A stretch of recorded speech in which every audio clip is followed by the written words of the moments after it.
Last episode में हम Dion के काफी बुरे हालत को देखते हैं। वो सभी हॉल में आने लगते हैं। क्रिलो कहता है, एक पियानो, क्या मैं इसे बाद में आजमा सकता हूँ? स्कॉच कहता, हाँ जरूर। डेफनी कहती है, बहुत ज्यादा एक्साइटेड ना हो स्कॉच। जैसम कहता है, वहाँ स्विमिंग पूल भी है, ये तो पागलपन है, प्लीज आराम से जो चाहे उसका यूज करे। क्रिलो कहता है, ये तो जबरदस्त डेक हाउस है, ऐसा लगता है जैसे मैं हवा में तैर रहा हूँ। रोज कहता, हाँ मुझे भी ऐसा ही लगता है, ये सच में कमाल है जैसम, ये जगह तो बहुत ही बड़ा है, यहाँ तक कि अंदर एक कॉन्फ्रेंस रूम भी है। जैसम कहता, मेरे पास और भी विले हैं जिसमें हम रह सकते हैं, लेकिन इसे मैंने इसलिए चुना क्योंकि ये बहुत से लोगों के लिए सबसे अच्छी जगह थी। जिससे वो दोनों काफी हैरान हो जाते हैं। रोज कहता है, तुम एक अमीर कमीने हो। और क्रिलो भी कहता है, जैसम। और रोज अपने मन में कहता, वेल सेंट पैरल की टीम में शामिल होने से पहले भी ये देश के बेस्ट लोअर में से एक था, मैं इससे जेलस हूँ। क्रिलो कहता है, रोज। इससे रोज हैरान होता है और क्रिलो उसे कहता है, पहले की बात है जब बेस्लो ने तुमसे बात की थी, मैं बस इतना कहना चाहता हूँ कि उसकी बातों को ज्यादा सीरियस ना ले। वो मुंह से तो बहुत बुरा बोलता है, लेकिन मैं तुम्हें यकीन दिला सकता हूँ कि उसका दिल नेक है। अगर उसने तुम्हें या किसी और को ठेस पहुंचाई हो तो मैं उसकी तरफ से माफी मांगना चाहता हूँ। रोज बेस्लो के बातों को याद करते हुए कहता, नहीं क्रिलो, वो गलत नहीं है। अभी बेस्लो कहता, आखिरकार मुझे एक कुर्सी मिल गई जो काफी स्ट्रॉन्ग है, जिससे उन दोनों का ध्यान उसके बातों पे जाता है। और बेस्लो एक चेयर पे बैठा होता है, उसमें भी क्रैक आने लगता है और वो कहता है, ये मेरा थ्रोन होगा, हालांकि ये मेरे सोच से थोड़ा छोटा है। क्रिलो ये देख के काफी हैरान हो जाता है, साथ ही रोज भी। और क्रिलो भड़कते हुए कहता, मिस्टर बेस्लाओ, ये कोई नॉर्मल चेयर नहीं है, ये एक मसाज चेयर है, प्लीज बाहर निकल आए, आपका साइज इसमें फिट नहीं होगा। बेस्लो कहता, तुम्हारा क्या मतलब है? मेरा सिर्फ साइज सी है, मुझे ऊपर खींचो, मुझे लगता है कि मैं फंस गया हूँ। जैसम कहता, शांत हो जाओ क्रिलो, ये ठीक है। क्रिलो कहता, जैसम चिंता मत करो, उसने जो कुछ भी डिस्ट्रॉय किया है मैं उसकी भरपाई करूंगा। मेरा मतलब है ये ठीक है, लेकिन वो पहले से ही बहुत सारे चीजें तोड़ चुका है। बेस्लो कहता, ओ गॉड, क्या मेरे लिए कोई अच्छी सी कुर्सी है? क्रिलो कहता, बेस लाओ। लेकिन विद्रो अपने हाथ को ही देख रहा होता है और फिर वो कुछ सोचने लगता है। तभी वहाँ पे डेफनी आती है और कहती है, रेफ्रिजरेटर पूरी तरह भरा हुआ है, तुम लोग कुछ फ्रूट लोगे? स्कॉच कहता, वाओ ये सही है, ये ओशन से बहुत ही अलग है। और वो स्विमिंग पूल को देख के पागल सा हो रहा होता है। स्कॉच कहता, जैसम क्या तुम्हारे पास एक और स्विमिंग सूट है? डेफनी कहती, स्कॉच हम यहाँ मौज मस्ती करने के लिए नहीं आए हैं। स्कॉच कहता, अब मुझे सिर्फ तौलिया ढूंढने की जरूरत है, लेकिन आलिया अपने ख्यालों में ही व्यस्त होती है। तभी नेजी कहता, ये सही है, ऐसा लगता है कि हमें एक नया पिकनिक स्पॉट मिल गया है, जिसे वो सभी नेजी को देखने लगते हैं। और नेजी कहता, हम सब फिर से एक साथ है, लेकिन ये अजीब है, शायद इसलिए क्योंकि खून की कोई गंध नहीं है। चिसाकी अपने मन में कह रहा था, वाओ ये कितना बड़ा घर है। जैसम कहता, नेजी तुमसे मिलकर अच्छा लगा, आने के लिए तुम्हारा थैंक्स।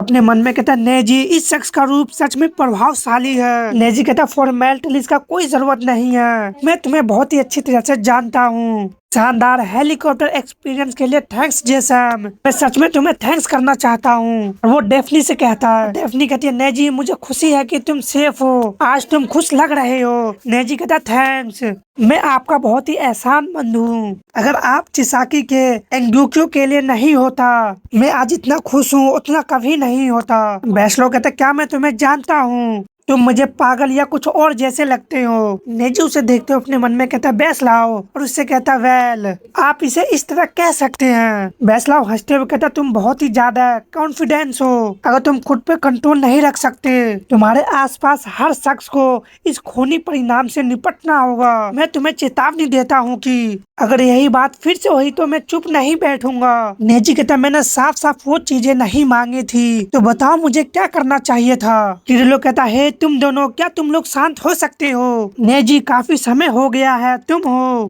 दानियांग कहाँ है? मुझे लगा था कि वो तुम्हारे साथ होगी।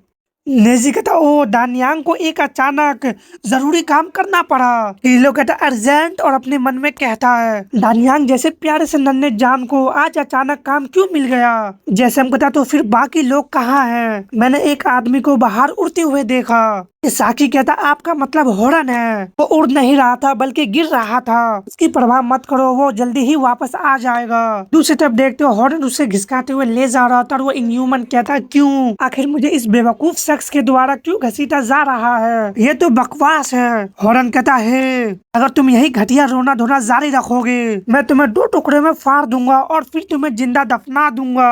कोई न्यूमन अपने मन में कहता और अच्छा एक्टिंग करना, तुम मास के लौट रहे। तभी डेस्टिनी जेसम को आवाज लगाने लगती है, जिसे जेसम हैरानी से कहता डेस्टिनी कहती है बेन और सुई उन्होंने मैट डियोन को ढूंढ लिया है। लेकिन तभी सुई चिल्लाते हुए कहती है इस शख्स की हालत ठीक नहीं है, जिसे वो सभी डियोन को देखने लगते हैं और काफी हैरान होते हैं। जेसम कहता मैं डियोन। रोज भी भागते हुए जा रहा होता, कहता डियोन इसके साथ क्या हुआ। तभी डेफनी डियोन को हील करने लगते हैं, उसके एनर्जी आसमान तक जा रहा होता है। तभी कोई कहता डेफनी, ये स्कॉच होता है जो कहता डेफनी मैंने सुना है कि तुम्हें खून बह रहा था। डेफनी कहती सब ठीक है, क्या तुम मेरे लिए फ्रूट ला सकती हो। इसाकी अपने मन में कहता तो वो सुपर ह्यूमन केचप मैन है, दिलचस्प, लेकिन उसकी सांस इतनी क्यों फूल रही है। जेसम कहता डियोन मैं जानता हूँ कि तुम्हारे लिए ये मुश्किल होगा, लेकिन हमें जानना होगा कि इस समय सच में क्या हो रहा है। डियोन टीवी की तरफ इशारा करता है और कहता टीवी ऑन करो, जिससे वो सभी हैरान होते हैं। जेसम कहता टीवी के साथ क्या है, अगर तुम यूरोप के सुपर ह्यूमन द्वारा हैक किए गए लाइव ब्रॉडकास्ट के बारे में बात कर रहे हो तो हम पहले से ही। तभी डियोन कहता इसे चालू करो, जिससे जेसम भी हैरान होता है और कहता ठीक है। और वो टीवी को चालू करता है, कहता शायद कुछ है नहीं। तभी माइक से आवाज आने लगता है चेक आउट, बस छोटी मोटी बात है, क्या ये अंडरवेयर है। अब येलो पैकेज का समय आ गया है। ये इतना फेमस है कि केचप मैन भी इसे पहचानता है। रिपोर्टर कहती अब खबर में किसी अनजान रीजन से एक्टर ल्यूज लियाटा और एल्बर्ट विल्टेकार 2 हफ्ते से लापता है। क्राइम एजेंसी ने अभी कोई भी जानकारी नहीं दी है। रोज अपने मन में कहता लियोटा विल्टेकार गायब हो गया क्या। जेसन कहता ये सैड न्यूज है, क्या हो रहा है, क्या ये वही एक्टर नहीं है तुम्हारे साथ डेब्यू किया था डियोन, उन्होंने साथ में अपना करियर शुरू किया था, लापता हो गए हैं। नहीं बिल्कुल नहीं। नेजी कहता ऐसा है। डियोन कहता ये सही है, अकेला बच गया था, मैं उन्हें नहीं बचा सका, प्लीज मेरी बातें ध्यान से सुनिए। तभी हम दानियांग को पोर्टल को देखते और अपने सामने की ओर देखती है, हैरान होती है और कहती है यहाँ तो रात हो चुकी है। और हम देखते वो कैंग के एकेडमी में होती है। कैंग को भी कुछ एहसास होता है, वो घर के ऊपर बैठा होता है। दानियांग अंदर जाती हुई अपने मन में सोचती है क्या मुझे सच में ऐसे समय में अंदर जाना चाहिए, ये यहाँ है। कोई कहता तुमने कितने पकड़े। दानियांग कहते वो आवाज कहाँ से आई। तो फिर से आवाज आता नाश्ते में जो मैंने खाया था वो सच में बहुत ही स्वादिष्ट था, अब बाकी भी यहाँ है, तुम्हारी बहन तो पहले ही इसका स्वाद चखना चाहती थी। दानियांग अपने मन में कहते इससे बहुत ही अच्छी खुशबू आती है, क्या वो पीछे है। अभी कैंग कहता है तुम, जिसे दानियांग डर जाती है और चिल्लाने लगती है। फिर कहते सुपर ह्यूमन व्हाइट कैप, काफी समय हो गया। कहती है मैं चौंक गई। कैंग कहता बस मुझे लिम कैंग कहो। अभी कहते क्या तुमने अभी तक नहीं खाया, कि तुमने कहा कि कैंग द्वारा बच गया था। दूसरे कहते नहीं ये सच नहीं था, सच में मैं मेरी बहन से बच गई थी। तभी एक बंदा जूही को देते हुए कहता है मैं अब यहाँ हूँ, मुझे भी एक दो। जूही कहते थैंक यू तुम्हारी काइंडनेस के लिए। तो एक बंदा जूही को कहता है अरे धीरे धीरे खाओ, कोई तुम्हारा खाना नहीं चुराएगा। तभी एक बंदा पीछे से भागते हुए आ रहा होता है और जूही खाते हुए कहता है कैंग के आने से पहले मुझे जल्दी खाना चाहिए। एक कहता अभी भी बहुत सारी मछलियाँ है। फिर कहता तुम सही हो। ग्रैंड मास्टर कहते अच्छा काम किया, जिससे जूही उसे देखती है। और ग्रैंड मास्टर कहता लाइफ बचाना कभी आसान नहीं रहा, तुमने सच में बहुत ही कड़ी मेहनत की। जूही कहती सर्जरी में लगभग 2 दिन लगे, हमने नई बायोटिक प्रक्रिया का यूज किया, लेकिन फिर भी उसका दिल कई बार रुक गया। ईमानदारी से कहूँ पहले मुझे यकीन नहीं था। ऐसी सिचुएशन में जब कोई किसी को बचाने के लिए बेताब होता है तो फेलियर की संभावना ज्यादा होती है, लेकिन ये चमत्कार रहा कि हमें बहुत ही अच्छे नतीजे मिले। शायद ये इसलिए सफल हुआ क्योंकि उसमें जिंदा रहने की विल पावर बहुत ही ज्यादा थी। तभी कोई कहता एक्सक्यूज मी, जिसे सभी उसे देखने लगता है। और कैंग कहता हमारे पास मेहमान है। ग्रैंड मास्टर कहता कौन। और जूही भी उसे देखता और कहता तुम। दानियांग उन्हें देख के खामोश होती है। हम देखते डेफनी अभी भी डियोन का इलाज कर रही होती है। और डियोन कहता 4 लोग जिसमें मैं भी शामिल हूँ, लियोटा विटिकर। और हम ल्यूज लोटाका एल्बर्ट विटिकर को देखते हैं। कहता सैमुअल और मैं, और ये दद्दू ही सैमुअल है। डियोन कहता साफ कहूँ तो तुम हमें सच में एक टीम नहीं मान सकते, हम एक दूसरे को जानते हैं, हम जब जरूरी होता तभी मिलते थे, लेकिन हम एक दूसरे के लाइफ और भलाई के लिए वफादार थे। किरिलो कहता है ये हैरान कर देने वाली बात थी। और सुई भी इस सबसे खामोश होती है और सुई उस पल को याद करती है जब वो ल्यूस और वेटी करके मूवी को देखता है और कहते चलो कैचअप मैन वहाँ है। आखिरकार इसका सीक्वल बनने जा रहा है। लियोटा सचमुच हैंडसम है। प्रेजेंट में कहती है और वो सभी क्या सुपर ह्यूमन है। जैसे हम अपने मन में कहते क्राइम इंटरटेनमेंट के 3 एक्टर। सैमुअल वो कौन है? मैन रूप से डायरेक्टर। हमेशा लियोटो वेटकर और मेरे साथ ही रहते थे, इसलिए हम बहुत ही कम ध्यान देने लायक हरकत करते थे जब तक कोई अलार्म ना बज जाए। लेकिन सैमुअल ऐसा इंसान नहीं है जिसे इधर उधर घूमना पसंद है, इसलिए उसके पास हमेशा फुर्सत रहती थी। इस तरह हम तीनों में से वही था जिसने सबसे ज्यादा इन ह्यूमन को। तभी जैसे हम कहता आगे बढ़ने से पहले मैं अभी भी इस सैमुअल के बारे में कंफ्यूज हूँ और आप तीनों ने उसी एजेंसी के तहत एक्टर के रूप में कैसे काम किया। डियोन उसे देखते हुए कहता ये बकवास है, तुम इतनी मामूली बात पूछ रहे हो, मैं तुम्हें बाद में समझा दूंगा, अब ये बात जरूरी नहीं है। जिससे जैसम कुछ बोल नहीं पाता और क्रिलो कहता है तो तुम कहना चाहते हो कि तुम अपनी पहचान छुपाकर इन ह्यूमन को मारते रहे हो, बिल्कुल उसी तरह जैसे super human white cap. Dion कहता एक्सीडेंट सीन पे मदद करना और अपनी पहचान छुपाने के लिए भेष बदल कर भाग जाना कोई मुश्किल काम नहीं है। रोज कहता फिर डियोन जब ऑस्ट्रेलिया में हर कोई लड़ रहा था हमें आपको ढूंढने नहीं आ पाए, हम तुमसे संपर्क नहीं कर पाए, इसका रीजन था। डियोन उसे देखते हुए कहता रोज और कहता हाँ फाइट हर जगह हो रही थी, इस हद तक कि अक्सर हमें पता नहीं चल पाता। ये केवल उन जगह पर है जहाँ बहुत सारे लोग हैं। इन ह्यूमन के खिलाफ पूरे देश में हो रही थी, लेकिन सेम टाइम पे हो सकता है कि उन जगह पे भी जबरदस्त फाइट चल रहे हो जहाँ अक्सर नहीं होते। बैसलो कह रहा तो तुम कह रहे हो कि ऑस्ट्रेलिया बैटल समय तुम चारों कहीं और संघर्ष कर रहे थे, तुम्हें बुरी तरह से पीटा जा रहा था। डियोन कहता हाँ हमारा सामना एक ऐसे दुश्मन से हुआ जिसे हमने पहले कभी नहीं देखा था, जिसे नेजी उसे देखने लगता है। डियोन कहता अगर हम उसके बारे में बात करें तो आइए सैमुअल से शुरू करें। उत्तर अमेरिका महाद्वीप के उत्तर पूर्वी कोने में अटलांटिक और आर्टिक महासागर के बीच एक आइलैंड है ग्रीनलैंड। ज्यादा समय नहीं हुआ ग्रीनलैंड के दूसरे सबसे बड़े शहर सिसिमुटियो में तभी हम एक बच्चे को रोते हुए देखते और कहता पापा। डियोन कहता एक चिंताजनक अफवाह फैलने लगी थी। एक लेडी कहते मेरे पति अचानक गायब हो गए, ऐसा लगता है कि वो पहाड़ों में खो गए। दूसरा कहता मेरा डॉग गायब हो गया, वो हमेशा घर लौट आते हैं। डियोन कहता मिसिंग लोगों से लेकर कुत्ते तक, यहाँ तक कि शहर के बाहर रहने वाले सभी जानवर अचानक गायब हो गए। उनीट्स ने इस बारे में जानना शुरू कर दिया। कोहरे और बर्फ से गुजरते हुए एक शख्स की नजर ने एक अजीब घटने की झलक पड़ी। वो बर्ड था या ड्रैगन, वो खराब मौसम को चीरता हुआ बर्फीले पहाड़ की ओर उड़ गया। जब हालात लगातार बिगड़ने लगे तो डेनमार्क गवर्नमेंट कदम उठाने ही वाली थी। इसी दौरान मिस्टीरियस गुमशुदा की खबर सुनकर सिसिम्यूट शहर में सबसे पहले जांचने वाला शख्स था सैमुअल। सैमुअल को एहसास हुआ कि ये मामला कोई नॉर्मल नहीं है बल्कि इनह्यूमन से जुड़ा है। वो उस समय क्यूबेक में रह रहा था जो ग्रीनलैंड से ज्यादा दूर नहीं था। जल्दी जब हम तीनों एक फिल्म की शूटिंग में व्यस्त थे हमें सैमुअल का संदेश मिला। बर्फ से ढके पहाड़ों को पार करते हुए मुझे एक अजीब और डरावनी संरचना मिली। शायद इसका संबंध ग्रीनलैंड में लोगों के गुम होने की घटना से जुड़ी है। उन्होंने कहा कि अगर हम उससे संपर्क खो दे, उन्होंने उम्मीद की थी कि हम तीनों मिलकर कुछ कर सके, जिससे वो सभी काफी हैरान होते और जैसम कहता क्या।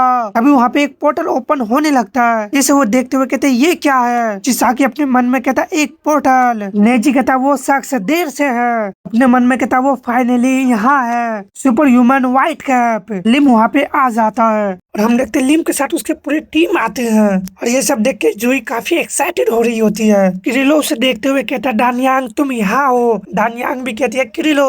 जूही कहता वाओ यहाँ तो बहुत सारे लोग हैं। जैसम कहता तुम लोग सुपर ह्यूमन हो है ना, वेलकम। और डेफनी अभी भी डियोन को हील कर रही होती है। तभी जैसम हैरानी से कहता है जूही भी कहती है जैसम बहुत दिनों से मुलाकात नहीं हुई। विद्रोह भी उसे देखते हुए कहता जूही कहती है विद्रोह। तभी कैंग बुखलाते हुए कहता केचप मैन, जिसे जूही भी उसे देखता है। और डियोन कहता सुपर ह्यूमन व्हाइट कैप। इसे बीते एक अरसा हो गया। इंचोन एयरपोर्ट पे एक दूसरे से मिलने के बाद ये पहली बार है जब हम मिले हैं। लिम खामोश होता है। नेजी कहता अब ये एक बड़ी फैमिली है, लेकिन वैसलाव चिढ़ जाता है और किरिलो अपने मन में कहता है कोरियन सुपर ह्यूमन, यहाँ तक कि सबसे पुराने सुपर ह्यूमन भी मौजूद है। बाकी सभी भी उन्हें देखने लगते हैं और सुई अपने मन में कहती है तो वो शख्स सुपर ह्यूमन व्हाइट कैप है। लेकिन रोज और जूरी का काफी हालत खराब हो रहा था। वो कहता है अभी क्या हुआ, मैं सांस नहीं ले पा रहा हूँ। और वो सभी एक दूसरे को देखने लगते हैं। इससे दानियांग कहती है नहीं नहीं, मैं ये नहीं ले सकती, मैं छोड़ना चाहती हूँ। तभी जूरी कहती है ओ गुडनेस,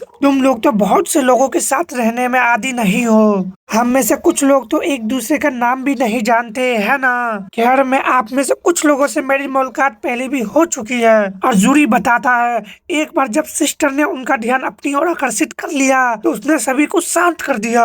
किरिलो कहता दानियांग, मैंने सुना है कि तुम्हारे पास बहुत बड़ा काम था। दानियांग कहती तुम्हारा क्या मतलब है और हंसने लगती है। किरिलो कहता ये तो बहुत ही अच्छा है और बताता हम एक दूसरे से मिले और बातचीत करना शुरू कर दिए। डेफनी ग्रैंड मास्टर से हाथ मिलाते हुए कहती है मेरा नाम डेफनी है, आपसे मिलकर खुशी हुई।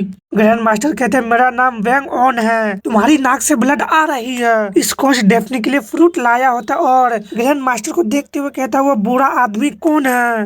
बैसलाव कहता नहीं, यहाँ से चले जाओ। अंदर एक ईगल क्यों है? क्योंकि केंटा उसे तंग कर रहा होता है। चिसाकी कहता वहाँ तुम हो, केंटा को मत परेशान करो। और बताया जाता सौभाग्य से जब हमने एक दूसरे से जान पहचान किया और बातचीत शुरू की, अंदर का भारी अजीब माहौल धीरे धीरे गायब हो गया। रोज कहता है डियोन आखिर क्या हुआ। अभी हॉर्न गाना गाते हुए अंदर की ओर एंट्री करता है जैसे वो सभी उसे देखने लगते हैं। और चिसाकी कहता है हॉर्न, और आलिया कहती है कौन गा रहा है। अभी हॉर्न को कुछ होने लगता है और वो जमीन पे गिर जाता है। चिसाकी कहता ओ नहीं, सभी लोग प्लीज इसे ज्यादा ना घूरे, इसको लोगों से मिलने जुलने में डर या झिझक होता है। जैसम कैंग को कैप देते हुए कहता है मैंने इसे अपने लिए खरीदा है लेकिन ये बिल्कुल नया है, इसलिए चिंता मत करो अगर तुम्हें कोई दिक्कत ना हो। कैंग कहता ओ थैंक यू। तभी नेजी कहता मुझे लगता था कि तुम टोपी नहीं पहनते होगे। इससे कैंग का ध्यान उस पे जाता है। हंसते हुए कहता आने के लिए थैंक्स लिम कैंग। कैंग कहता नेजी, और नेजी कहता है मैं जानता हूँ कि आपने ये पहले ही सुन लिया है लेकिन तुम्हें कोरिया के बारे में चिंता करने की जरूरत नहीं है। अगर कोई प्रॉब्लम होगी तो